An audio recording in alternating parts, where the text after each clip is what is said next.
And it is a more serious note. So I just wanted to perhaps make more of a statement and an explanation, give more of an explanation than what amounts to be a traditional press interaction. Most Americans don't know what happens when we lose one of our soldiers, sailors, airmen, Marines, or Coast Guardsmen in combat. So let me tell you what happens. Their buddies wrap them up in whatever passes as a shroud, puts them on a helicopter as a routine, and sends them home. Their first stop along the way is when they're packed in ice, typically at the airhead, and then they're flown to usually Europe, where they're then packed in ice again and flown to Dover Air Force Base, where Dover takes care of the remains, embalms them, meticulously dresses them in their uniform with the medals that they've earned, the emblems of their service, and then puts them on another airplane linked up with a casualty officer escort that takes them home. A very, very good movie to watch if you haven't ever seen it is Taking Chance, where this is done in a movie HBO setting. Chance Phelps was killed under my command right next to me, and it's worth seeing that if you've never seen it. So that's the process. While that's happening, a casualty officer typically goes to the home very early in the morning and waits for the first lights to come on. And then he knocks on the door. Typically the mom and dad will answer, wife. And if there is a wife, this is happening in 2 different places. If the parents are divorced, 3 different places. And the casualty officer proceeds to break the heart of a family member and stays with that family until, well, for a long, long time, even after the internment. So that's what happens. Who are these young men and women? They are the best 1% this country produces. Most of you, as Americans, don't know them. Many of you don't know anyone who knows any one of them. But they are the very best this country produces. And they volunteer to protect our country when there's nothing in our country anymore that seems to suggest that self-service to the nation is not only appropriate but required. But that's all right. Who writes letters to the families? Typically the company commander, in my case as a Marine, the company commander, battalion commander, regimental commander, division commander, Secretary of Defense, typically the service chief, Commandant of the Marine Corps, and the President typically writes a letter. Typically the only phone calls the family receives are the most important phone calls they can imagine, and that is from their buddies. In my case, hours after my son was killed, his friends were calling us from Afghanistan, telling us what a great guy he was. Those are the only phone calls that really matter. And yeah, the letters count to a degree, but there's not much that really can take the edge off what a family member is going through. So some presidents have elected to call. All presidents, I believe, have elected to send letters. If you elect to call a family like this, it is about the most difficult thing you could imagine. There's no perfect way to make that phone call. When I took this job and talked to President Trump about how to do it, my first recommendation was he not do it, because it's not the phone call that parents, family members are looking forward to. It's nice to do, in my opinion, in any event. He asked me about previous presidents, and I said, I can tell you that President Obama, who was my commander-in-chief when I was on active duty, did not call my family. That was not a criticism. That was just to simply say, I don't believe President Obama called. That's not a negative thing. I don't believe President Bush called in all cases. I don't believe any president, particularly when the casualty rates are very, very high, that presidents call. But I believe they're all right. So when I gave that explanation to our president 3 days ago, he elected to make phone calls in the case of the 4 young men who we lost in Niger at the earlier part of this month. But then he said, you know, how do you make these calls? If you're not in the family, if you've never worn the uniform, if you've never been in combat, you can't even imagine how to make that call. But I think he very bravely does make those calls. The call in question that he made yesterday, or day before yesterday now, were to 4 family members, the 4 fallen. And remember, there's a next of kin designated by the individual. If he's married, that's typically the spouse. If he's not married, that's typically the parents, unless the parents are divorced. And then he selects one of them. If he didn't get along with his parents, he'll select a sibling. But the point is, the phone call is made to the next of kin only if the next of kin agrees to take the phone call. Sometimes they don't. So a pre-call is made, the President of the United States or the Commandant of the Marine Corps or someone would like to call. Will you accept the call? And typically they all accept the call. So he called 4 people the other day and expressed his condolences in the best way that he could. And he said to me, what do I say? I said to him, sir, there's nothing you can do to lighten the burden on these families. But let me tell you what I tell them.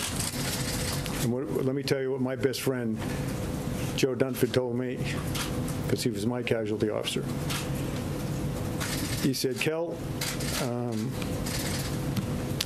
he was doing exactly what he wanted to do when he was killed.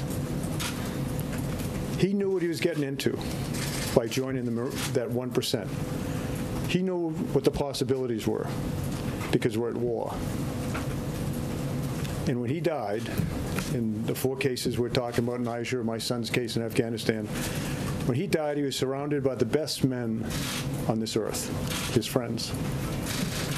That's what the President tried to say to 4 families the other day. I was stunned when I came to work yesterday morning and brokenhearted at what I saw a member of Congress doing. A member of Congress who listened in on a phone call from the President of the United States to a young wife, and in his way tried to express that opinion. He's a brave man, a fallen hero. He knew what he was getting himself into because he enlisted. There's no reason to enlist. He enlisted. And he was where he wanted to be, exactly where he wanted to be, with exactly the people he wanted to be with when his life was taken. That was the message. That was the message that was transmitted. It stuns me that a member of Congress would have listened in on that conversation. Absolutely stuns me. And I thought, at least that was sacred. You know, when I was a kid growing up, a lot of things were sacred in our country. Women were sacred and looked upon with great honor. That's obviously not the case anymore, as we see from recent cases. Life, the dignity of life, was sacred. That's gone. Religion, that seems to be gone as well. Gold Star families, I think that left in the convention over the summer. But I just thought the selfless devotion that brings a man or woman to die on the battlefield, I just thought that that might be sacred. And when I listened to this woman and what she was saying and what she was doing on TV, the only thing I could do to collect my thoughts was to go and walk among the finest men and women on this earth. And you can always find them because they're in Arlington National Cemetery. Went over there for an hour and a half, walked among the stones, some of whom I put there because they were doing what I told them to do when they were killed. I'll end with this. In October, April rather, of 2015, I was still on active duty, and I went to the dedication of the new FBI field office in Miami. And it was dedicated to 2 men who were killed in a firefight in Miami against drug traffickers in 1986, a guy named Grogan in Duke. Grogan almost retired, 53 years old. Duke, I think less than a year on the job. Anyways, they got in a gunfight and they were killed. 3 other FBI agents were there, were wounded, now retired. So we go down, Jim Comey get an absolutely brilliant memorial speech to those fallen men and to all of the men and women of the FBI who serve our country so well and law enforcement so well. There were family members there. Some of the children that were there were only 3 or 4 years old when their dads were killed on that street in Miami-Dade.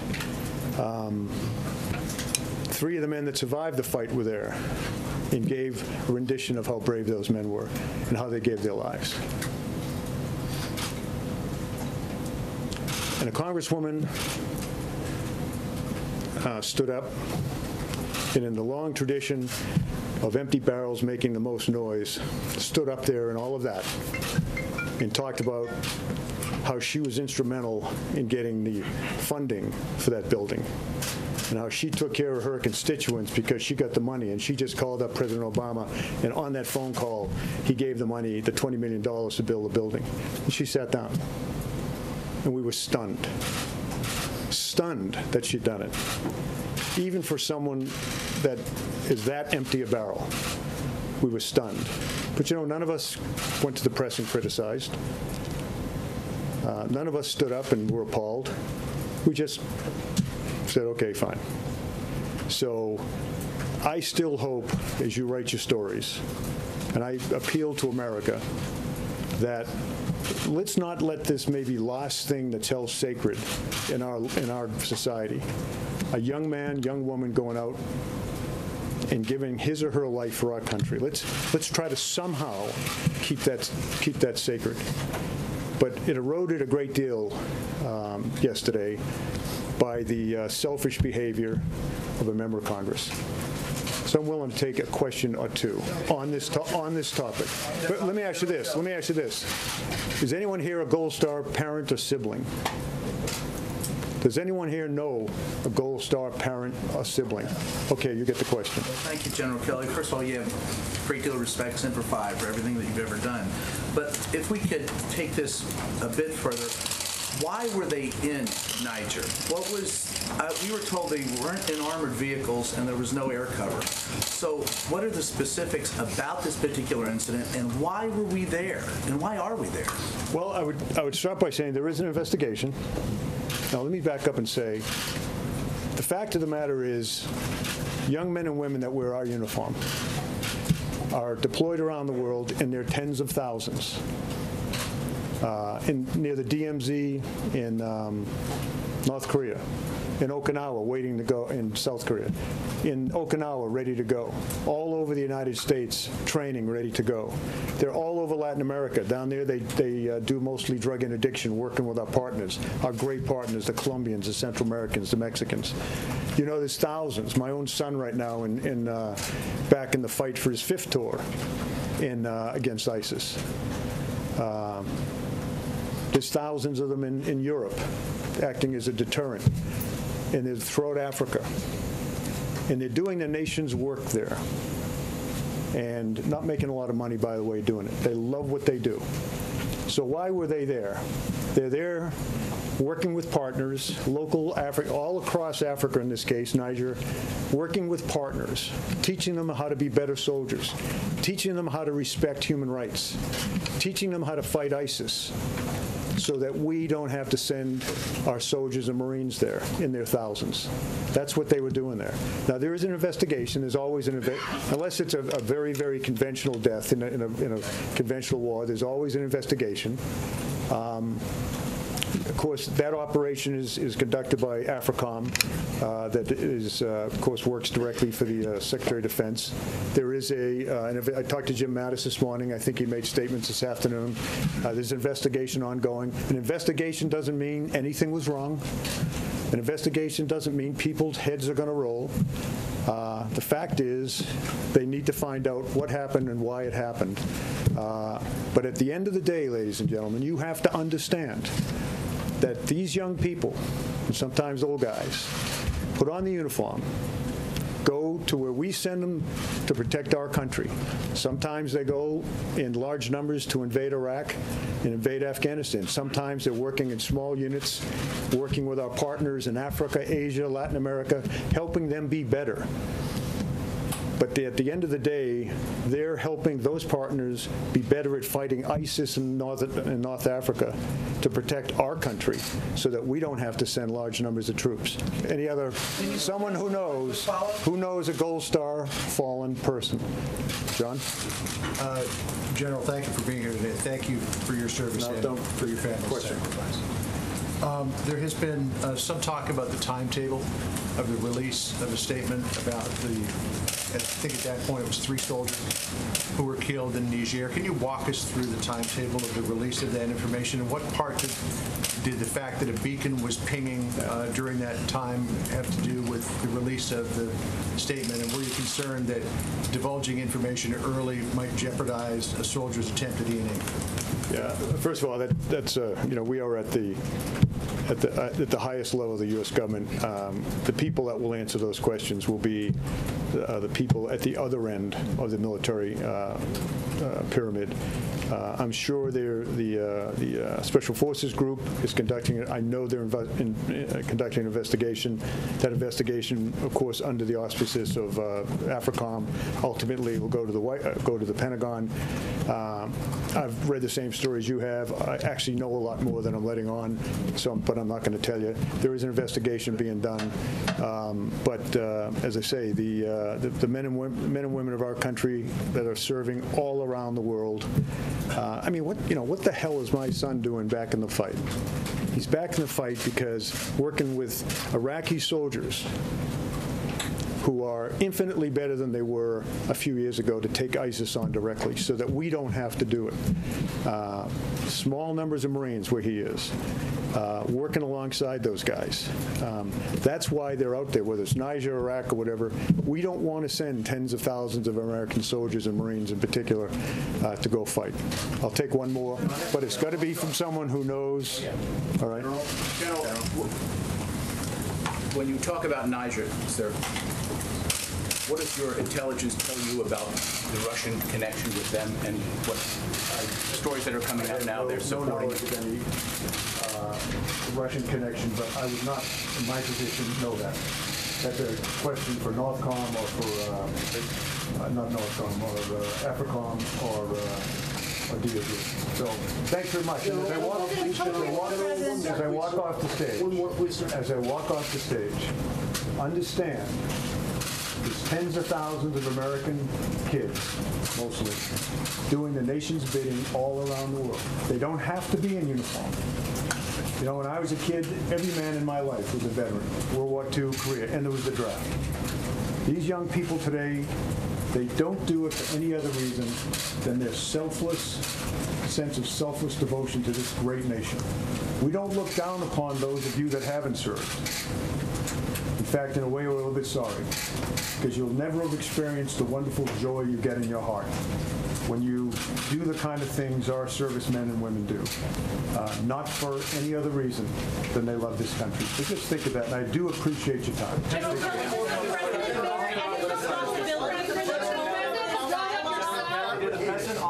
Did the President authorize